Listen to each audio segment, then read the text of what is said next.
Yeni bir ülkeden herkese selamlar. Çin Cumhuriyeti'ndeyiz. Benim deyimimle Doğu Türkistan'dayız. Urumçi şehrindeyiz. Girişimiz biraz sarsıntılı oldu. 2 saati aşkın bir sorguya tutulduk. İnanılmaz olaylar oldu. Ben bunları evde çeksem daha mantıklı olur. Şu an dışarıda çekmesem daha iyi. Çapraz sorgu oldu. Merve'ye de çektiler ifadeyi.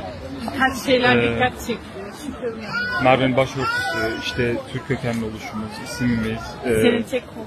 Benim tek koluluğum. Bayağı bir ilgi çekti burada.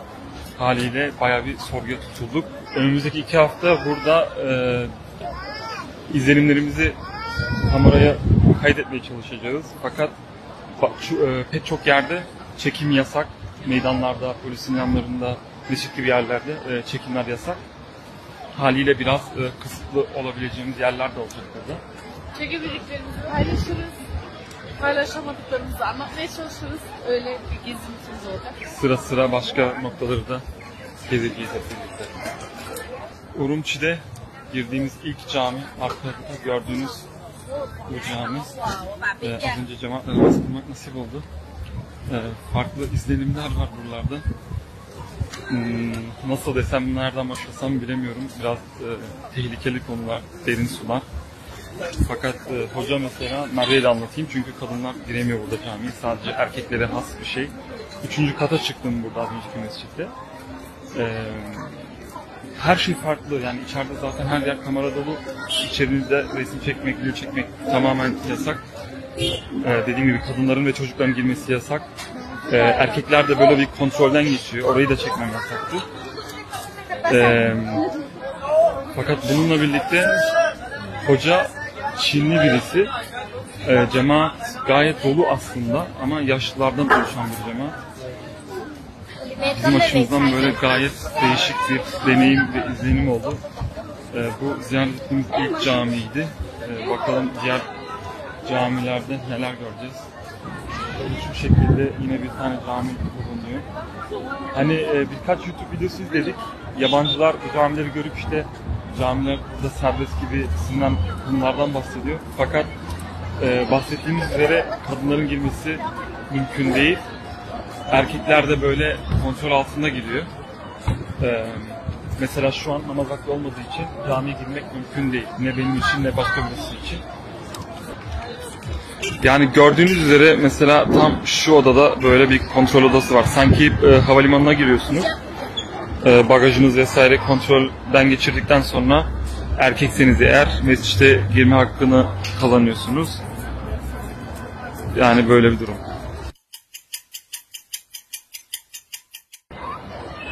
Şu an yine ikindi vakti. Mesela bu caminin önündeyiz. Erkeklere giriş var. Fakat yine oradaki agaya sorduk. Kadınlara burada genelde, yani Urumçi genelinde kadınların herhangi bir camiye girişi mümkün değil. Kaşgar'da nasıl bilmiyoruz. Onu da göreceğiz zamanla. Diğer şehirlerde nasıl göreceğiz. Fakat şurada da mesela direkt caminin dibine hani aynen.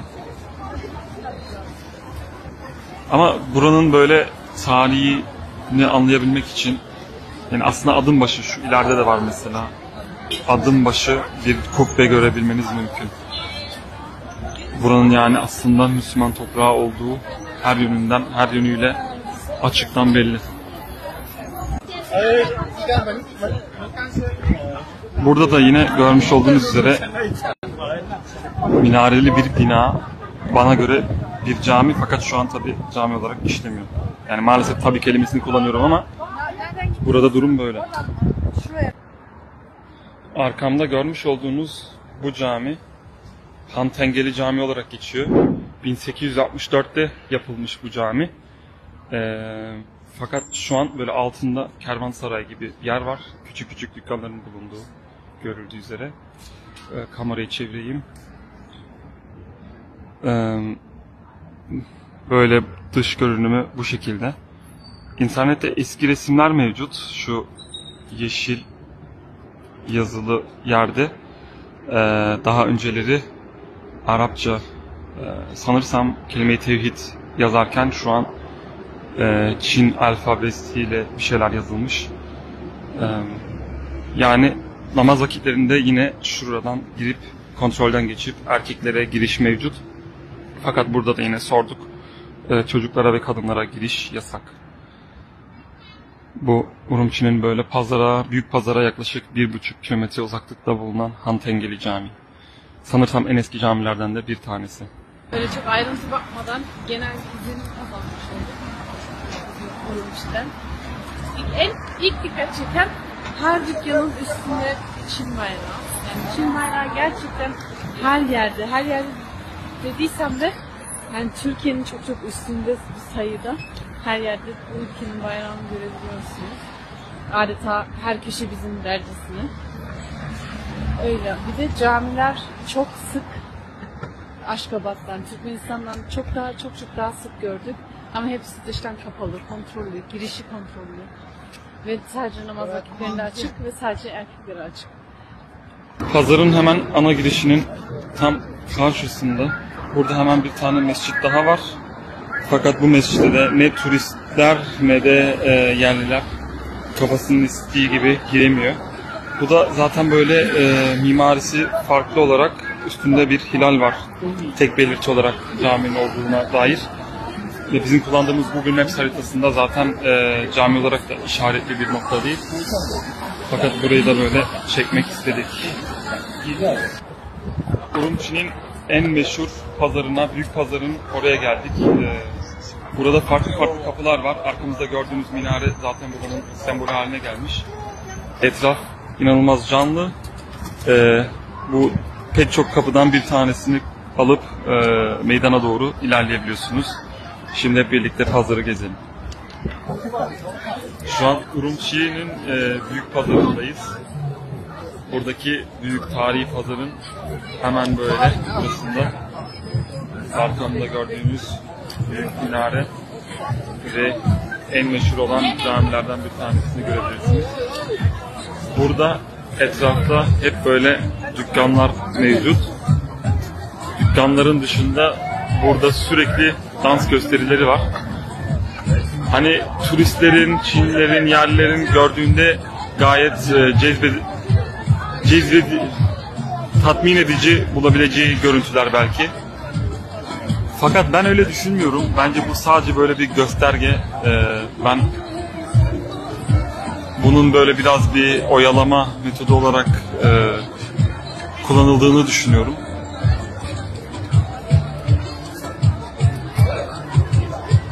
Burada özellikle yerli Çinli turistler geliyor, dans ediyorlar birlikte, Uygurlarla birlikte bu tarihi meydanda.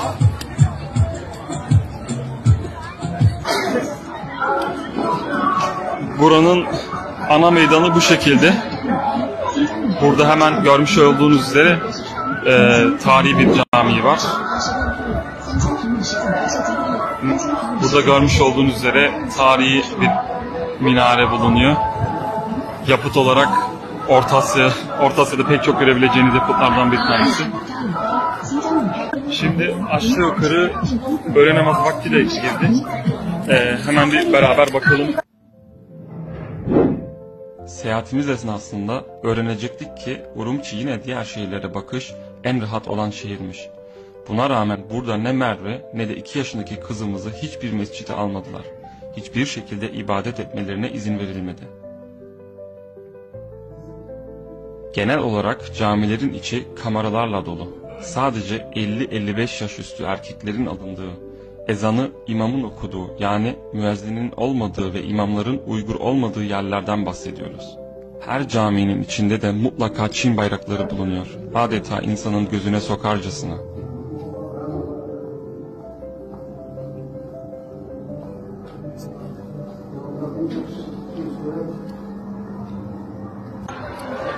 Camiden çıktım. Caminin kapısı namaz çıkışlarından şu şekil. Caminin hemen altında da böyle görmüş olduğunuz üzere alışveriş noktaları var. Buraya gidip alışverişlerinizi yapabiliyorsunuz. Burası aynı Özbekistan'daki gibi. Yani orada satılan ürünlerin hemen hemen aynıları burada da sergileniyor. Bunların hepsini Buhara'da, Semerkant'ta, Taşkent'te de bulabilmeniz mümkün.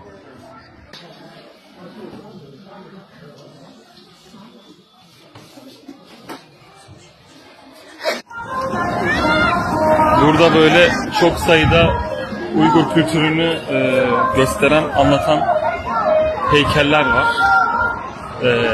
Pek çok sayıda işte nan geleneği, nanın kültürü biraz burada çeşitlenen çeşitli nanlar var, ekmekler. Bunu müze haline getirmişler. Buraya inanılmaz yoğun bir Çin ilgisi var. Yani yerli Çinliler burada ziyarette bulunuyor. Geliyorlar, bu nanları deniyorlar. Bu Uygurların klasik olan yemeklerinden alıyorlar ve yiyorlar. Onlar için de tabii ki farklı, tamamıyla farklı bir dünya oluyor. Aslında sırf bu bile bize neyi gösteriyor? Bu toprakların onlara ait olmadığını gösteriyor. Çok da yani dikkatli olmak lazım neler söylendiğine dair. Ama fikrimiz, görüşümüz bu konuda gayet net olduğunu düşünüyorum. Şimdi caminin girişi bu şekilde. Minarenin altında böyle komple alışveriş yerleri yapmışlar, dükkanlar açılmış. Genel olarak pazar hep bu şekilde. Her yer sağlı sollu dükkanlar. Bazı yerler full böyle Uygurlarla dolu. Bazı yerlerde ise Çinliler de hani bayağı ele almış marketleri. Kendi ürünlerini falan satmaya çalışıyorlar. Ama hep böyle bir Uygur dokunuşu da bulunuyor dükkanlarda. Yazılardan da zaten anlayabiliyorsunuz hangi dükkanlar Çinlilerin, hangi dükkanlar Uygurların. Uygurlar hep kendi alfabelerini de kullanıyor dükkanlarda. Çinliler ise kendi alfabelerini tercih ediyor. Burada da böyle kıyafet olayı çok yaygın. Şu anda arkamda görmüş olduğunuz bir dükkan mesela, ismi de Esma olarak geçiyor. Burada Uygurca alfabeyle dükkan ismini de bulabiliyorsunuz.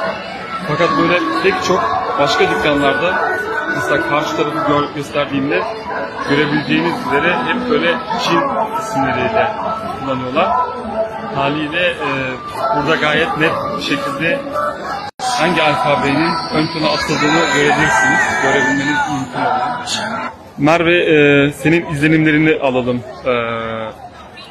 Urumçi Pazarı ile ilgili. Acayip canlı. Böyle festival havası var. Her senede mi böyle? Hemen. Bu senede ama bir özellik daha var. Çünkü Çin Cumhuriyeti 70 yılını kutluyor. O yüzden daha da bir canlılık var. İlginç yani biraz Uygurların kültürü burada fenomen olmuş. Biraz daha kostüm olmuş. Hani olayların gerçeğini görüp bilmekle birlikte biraz üzücü bizim için. Öbür yandan da hani buradaki festival havasından etkilenmemek de mümkün değil. Yani insan böyle gezisi geliyor gezdikçe. Ki şu olay da var. Buradaki yerel halk da yani bizim soydaşlarımız da buraya geliyor, buraya geziyor. Burada dükkanlar işletiyor. Hani onları ziyaret ederek aslında bir nevi onlara hani biz de varız, biz sizleri unutmadık mesajını da verdiğimizi aslında gayet iyi hissediyoruz. Çünkü burada çok sık insanlar bize bakıyor. Yani bence şu an en büyük atraksiyonlardan bir tanesi biziz. Özellikle Merve'nin şu başörtüsü ve benim mescitlerde falan bulunan burada inanılmaz dikkat çekiyor. Bir de bence hani Uygurlar için yapabileceğimiz en büyük destek buraları gezip görmek, onlarla konuşmak, burada biraz vakit geçirmek. Yani ne kadar çok gelinebiliyorsa o kadar çok gelinmeli bence. Hem gezmek için güzel hem de bence destek oluyoruz yani. Ki burada yoğun bir Müslüman turizm sayısına ulaşılsa burada elbette mesela camia kadınlara vesaire de açılır.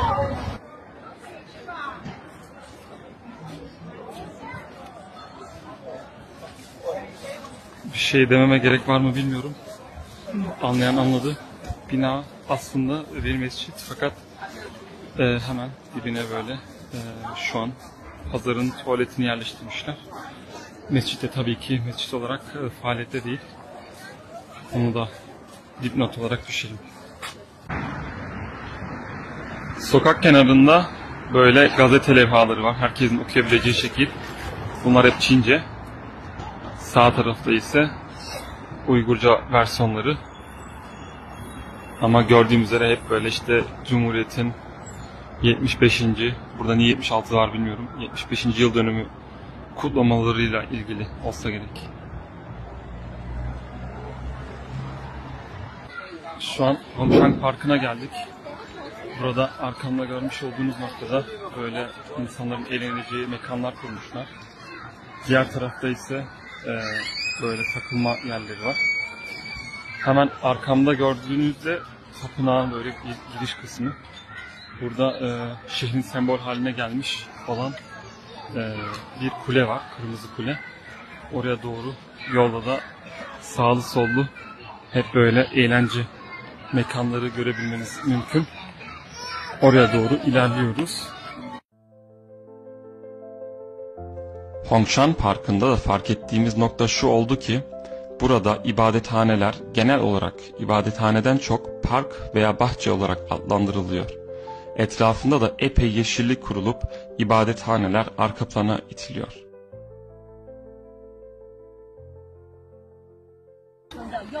Burada da yine bu dağın, bu tapınağın hemen dibinde böyle bir anıt var. Burada yine Uygurca bir şeyler yazıyor. Ben okuyamadığım için maalesef tam bilemiyorum neyle ilgili. İnternette hiçbir bilgi yok benim araştırdığım, baktığım sayfalarda. Sabah çıktık, direkt bir parka geldik. People's Park diye bir halk parkı var. Nasıl bir yermiş diye baktık. Bayağı hayret içindeyiz şu an. Herkes spor yapıyor, herkes bu saatte aktif. O zaman bu saatte nasıl buluyorlar bilmiyorum ama Türkiye'de o boş gördüğümüz spor oyun parkları var ya, burada dop dolu. Yani hiç boş değil. Bir sürü imkanlar var. Çocuklar için ayrı bir sürü imkan var. Mesela dans parkı, spor parkı karışık. Yani normal bir günde bu kadar çok kişi toplanıp dans etmesi bizim için çok ayrıcalıklı bir durum. Bir de yani her kesimden, Çin'in her bölgesinden böyle insanları toplamışlar. Ya da toplamışlar derken gelmiş insanlar buraya. Muhtemelen çevrede tutan insanlar. Burada böyle farklı danslar sergiliyorlar.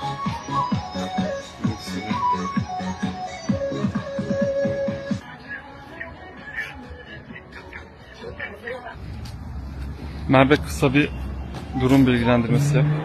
Evet. Hangi parkın ismi neydi? Ekolojik park olarak geçiyor. Ekolojik park ama burada atlar var işte. Özellikle ahal tekke cinsinden atlar var. Onları görmeye geldik. Bir de parkı gezmeye geldik. Direkt Türk bayrağını gördük, sevindik. Burada genel kültürel yemekleri sunuyorlar kültürel şekilde. Biraz dolaşırız, acıkınca belki buraya tekrar döneriz. Türk bayrağını gördüğümüz her yerde böyle çekme ihtiyacı duyuyoruz. Şu an parka girdik. Benim ama buraya gelme sebebim var. Onu da birazdan hep birlikte görürüz. Atlar dışında.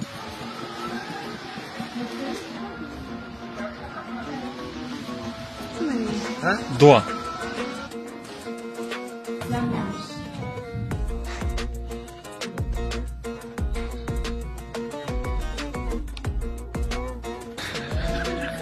Var.